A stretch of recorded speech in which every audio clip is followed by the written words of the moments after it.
10वीं के अर्थशास्त्र। मानव विकास की दृष्टि से भारत के पड़ोसी देश में किस देश की आर्थिक स्थिति इससे बेहतर है? तो अवसर है बांग्लादेश, नेपाल, म्यांमार, श्रीलंका। तो इसमें श्रीलंका का बेहतर आर्थिक स्थिति है।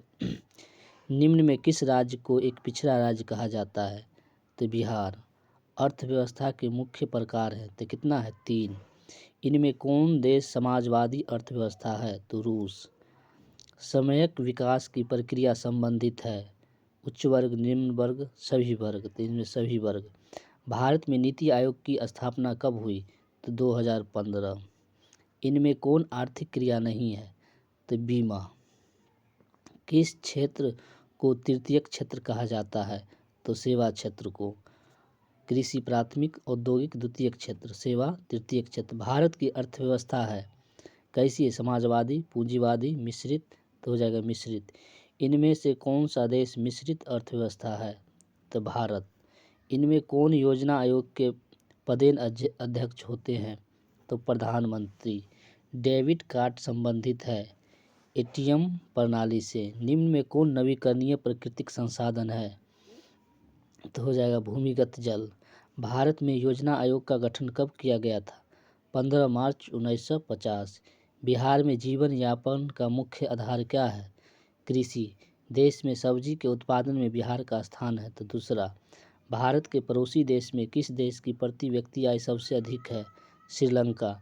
निम्न में कौन प्राथमिक क्षेत्र भी कहा जाता है? तो कृषि क्षेत्र। जिस देश का राष्ट्रीय आय अधिक होता है वह देश कहलाता है विकसित। गरीबी कैंसर रोग की तरह है किसने कहा? अर्थशास्त्री कुजनेट। गरीबी कैंसर रोग की तरह है किसने कहा? अर्थशास्त्री कुजनेट। किस क्षेत्र को द्वितीयक क्षेत्र कहा जाता है? तो उद्योग।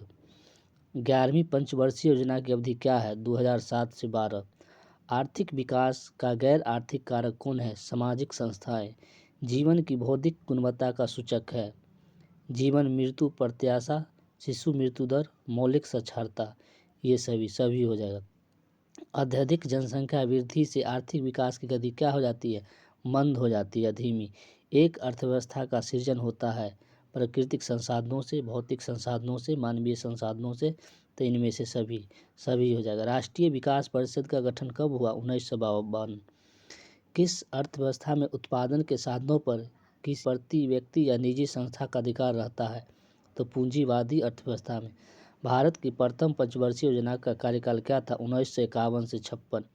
एक समाजवादी अर्थव्यवस्था में सबसे अधिक बल दिया जाता है लोगों के कल्याण पर, लोक कल्याण पर। निम्न में कौन मिश्रित अर्थव्यवस्था की विशेषता है? तो निजी क्षेत्र और सार्वजनिक क्षेत्र दोनों। बिहार एक राज्य है, कृषि प्रधान राज्य है। स्वतंत्रता प्राप्ति के बाद भारत का मुख्य आर्थिक उद्देश्य क्या था? कृषि प्रधान। बिहार के आर्थिक पिछड़ेपन का मुख्य कारण क्या है? जनसंख्या में वृद्धि, कृषि पर अत्यधिक जनभार, बाढ़ और सूखा का प्रकोप। इनमें से सभी। आर्थिक विकास की माप के लिए सबसे प्रमुख सूचकांक क्या है? प्रति व्यक्ति आय। बिहार के जमशेदपुर में लोहा एवं इस्पात के कारखाने की स्थापना कब हुई? 1907। निम्न में कौन देश विकसित अर्थव्यवस्था का उदाहरण है? तो अमेरिका।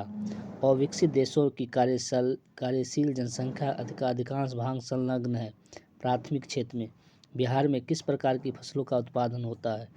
खाद्य फसलें और व्यावसायिक फसलें। निम्न में किस क्षेत्र को प्राथमिक क्षेत्र कहा जाता है? तो खेती। आर्थिक संरचना का मुख्य अंग है यातायात एवं संचार। आर्थिक क्रियाओं का उद्देश्य होता है जीविकोपार्जन। पशुपालन एवं मत्स्य पालन किस क्षेत्र के अंग है? प्राथमिक क्षेत्र। निम्न में कौन सामाजिक संरचना का अंग है? तो शिक्षा और प्रशिक्षण, स्वास्थ्य सेवाएं, आवास। इनमें से सभी हो जाएगा, सभी। समानतः किस देश के विकास का स्तर किस आधार पर निर्धारित किया जाता है? प्रति व्यक्ति आय, साक्षरता, स्वास्थ्य स्थिति। इनमें से सभी। तो इनमें से सभी। निम्न में किस क्षेत्र को प्राथमिक क्षेत्र कहा जाता है? तो खेती। विश्व पर्यावरण दिवस आयोग की स्थापना कब हुआ? 1983 में। आर्थिक समृद्धि का संबंध है दीर्घकाल से।